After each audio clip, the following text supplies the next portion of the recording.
Other financial institutions did not steal from Dwelling House, as it was stated in the newspaper articles you might have read. Dwelling House was the victim of an orchestrated fraud using ACH transactions, which moves money between banks, executed by an outside third-party group of individuals.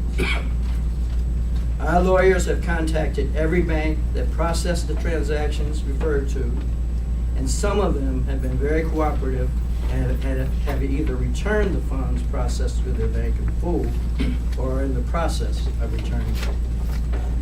This is a time-consuming process, but given sufficient time, we are optimistic that the greater part of Dwelling House's transfers through the ACH system are complicated and open to various interpretations. Again, our lawyers are in contact with these banks and are attempting to resolve these issues with the goal of achieving the return of the lost capital. As a last resort, Dwelling House has the option of commencing legal proceedings as it deems necessary in order to effect the maximum recovery possible. I do want to mention the extraordinary efforts of one local bank.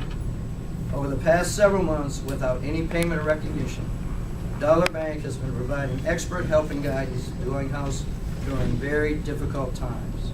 We appreciate their time and efforts in assisting us.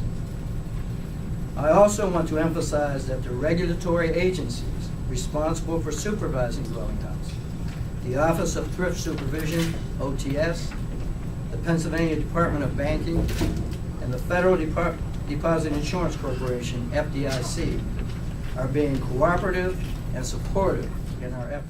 Rather, they are with us in this effort. All deposits in Dwelling House are fully insured by the FDIC, and no depositor is in any danger of losing any of its money. And in this fraud, not one dime of deposit was taken. It was the earnings of the corporation. So what does this mean for Dwelling House and for the community we live in? Dwelling House has lost its capital, which is money over and above regular deposits.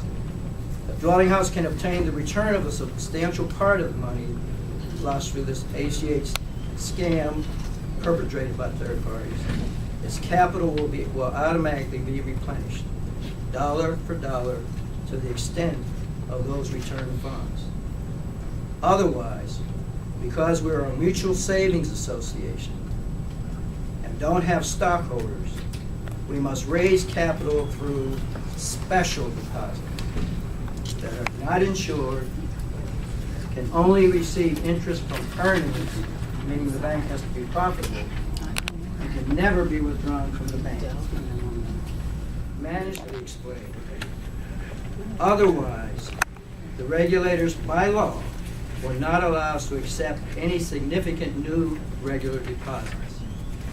A large number of large deposits may actually make our position worse by decreasing the ratio of our capital to our assets, which our regulators have expressed concern about.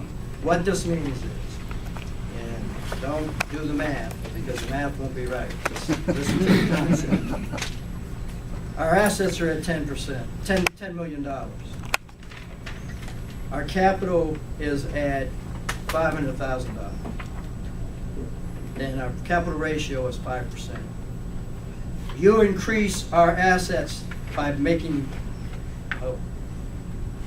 many deposits to $11 million.